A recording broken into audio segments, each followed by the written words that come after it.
Your great-grandmother could butcher a chicken before sunrise, preserve meat for 6 months without a refrigerator, start a fire in the rain, navigate by starlight, deliver a baby, sew a coat from scratch.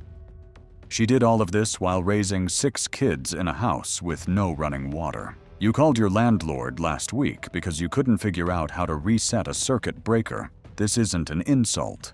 It's a diagnosis. In 1900, the average American could perform 30 to 40 distinct survival skills as a matter of daily life. These weren't called survival skills. They were called Tuesday. By 2024, studies suggest most adults can't confidently perform more than 5. We didn't get dumber.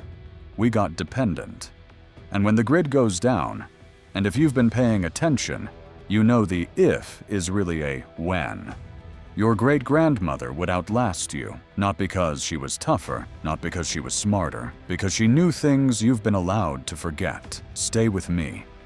Because by the end of this video, you'll know exactly which skills died with her generation, and how to get them back before you need them. The Great Forgetting.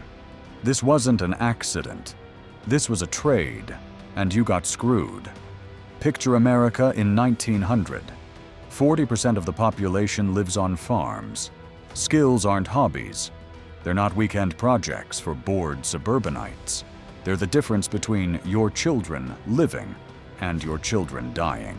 Then comes the post-war boom. Washing machines, refrigerators, processed food, suburban living. For the first time in human history, these skills become optional. And here's where the chain breaks. Parents who survived the Depression, who knew exactly how to preserve food, repair clothes, start fires in the rain, looked at their children and thought, "We worked hard, so they wouldn't have to." Noble intention, catastrophic result. Then came the final nail, the smartphone, the magic rectangle that created the most dangerous illusion in human history. I could learn that if I needed to. No, you couldn't.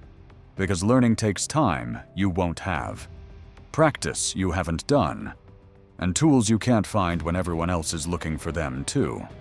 Watching a YouTube video about starting a fire is not the same as starting a fire. When you're hypothermic, your hands are shaking, the wood is wet, and there's no algorithm to save you. That distinction becomes very, very clear. So what are the skills that actually died? Let's go through them.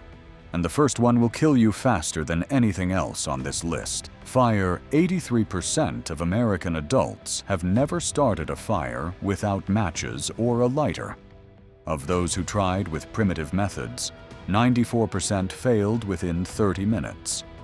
You know what happens in 30 minutes of failed fire attempts when it's below freezing. Hypothermia sets in. Your manual dexterity drops. Your thinking gets fuzzy. And your chances of getting that fire started drop with your core temperature. Fire isn't just one skill, it's the master skill. Water purification, you need fire. Cooking, fire. Staying warm, fire. Signaling rescue, 3 fires in a triangle. Even psychological stability in a crisis. Nothing maintains morale like a flame. Your ancestors built entire civilizations around controlling fire. And you can't make it without a gas station lighter. Start with a ferrocerium rod. Learn to get consistent ignition in under 60 seconds. Then work backward toward more primitive methods. Because here's the truth, that lighter in your pocket will run out. The matches will get wet. The ferrocerium rod eventually wears down. The ability to create fire from nothing but wood and determination, that never runs out. But surviving the cold is only half the equation. The other half, the one that actually ends most people in a prolonged crisis, is this: food preservation. Open your refrigerator. Look at what's inside. Now imagine the power's been out for 48 hours. Everything in there is either dangerous or disgusting. Probably both. The average American household has 3 days of food. The average refrigerator keeps food safe for 4 to 6 hours without power.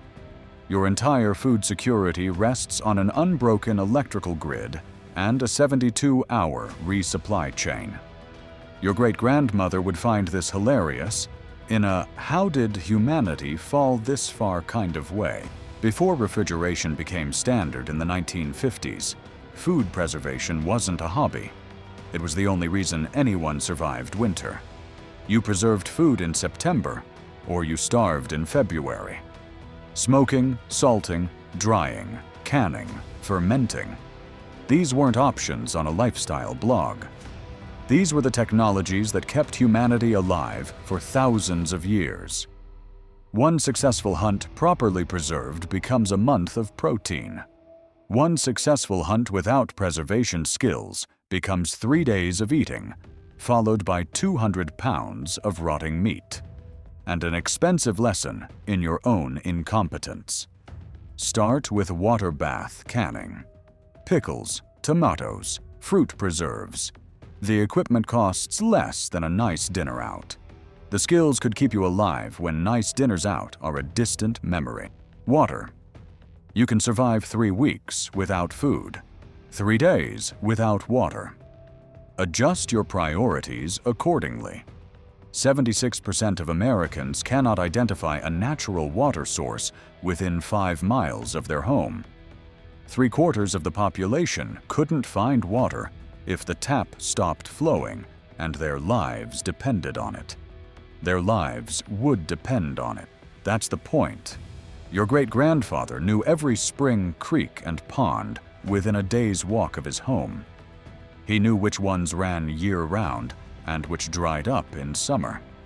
He knew which ones were upstream of contamination and which would give you dysentery. This wasn't specialized knowledge. This was knowing your environment well enough to survive in it. The average American stores less than 3 gallons for emergencies. When the tap stops, most people have about a day before they're in serious trouble, and about 3 days before they're in mortal danger. This week, walk your area. Every creek, pond, stream, retention basin within 5 miles. Mark them on a physical map, not just your phone. Your great-grandmother knew where the water was. She knew how to make it safe.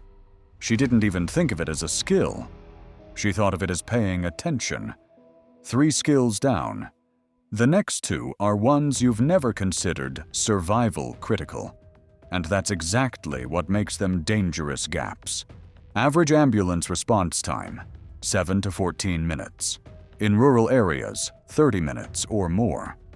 In a major disaster when everyone needs help simultaneously, hours, days, never. Only 30% of Americans have any first aid training. Less than 5% could set a basic splint. The default response to any medical situation has become, call someone who knows what they're doing, which works great until no one comes. Your great-grandmother was the someone who knew what they were doing. Doctors were expensive, distant, and frequently unavailable. Antibiotics didn't exist until the 1940s.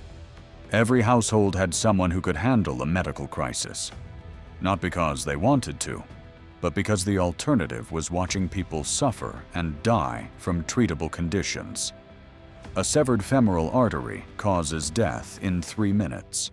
A bad cut leads to shock in 15. These aren't numbers to memorize, they're reasons to act. Take a first aid course, build a proper kit, learn what everything in it does. Not just own it, understand it. Practice applying pressure bandages. Practice splinting. Your great-grandmother knew how to keep people alive until their bodies healed. You know how to dial 3 numbers and hope someone answers. One of those approaches still works when the phones don't. The math of modern dependency. Let's add this up. A baseline competent adult in 1950 could start fire without matches, preserve food multiple ways, find and purify water, repair their own clothing, navigate without GPS, cook from raw ingredients over fire, treat basic injuries and illnesses, use and maintain hand tools. These weren't considered achievements. They weren't resume items. They were minimum requirements for being a functional human being. How many can you do? Be honest. Not I could probably figure it out. Not I've seen videos about that. Actually do, right now, if your life depended on it. For most people, the answer is somewhere between 1 and 3. Most of those only partially. Here's the lie you've been telling yourself. I'll learn when I need to. You won't. Your first bow drill fire requires 50+ failed attempts. Your first canned food might give you botulism if you don't understand the science. Your first navigation attempt when you're actually lost might take you further from safety, not closer. Skills require practice. Practice requires time. Time is the resource you don't have once the crisis starts. The call to action. This isn't about becoming a wilderness expert by next Tuesday. It's about starting. The chain of knowledge broke 1 generation ago. Your grandparents knew. Your parents forgot to teach, and now you don't even know what you're missing. This week, try to start a fire with something other than a lighter. Walk your neighborhood and mark water sources. Build a real first aid kit and actually learn what's in it. This month, find someone older who has these skills and ask them to teach you one thing. Most of them are desperate to pass it on. They just need someone willing to learn. This year, pick 3 skills and get genuinely competent. Not expert, competent, reliable, under pressure, without looking anything up. 3 skills puts you ahead of 90% of the population. Your great-grandmother wasn't a survivalist. She wasn't a prepper. She was just a competent human being living in a world that demanded competence. That world is making a comeback. The question isn't whether you'll be ready. The question is whether you'll decide to be. Drop a comment below. Which skill are you learning first? Let's rebuild this together.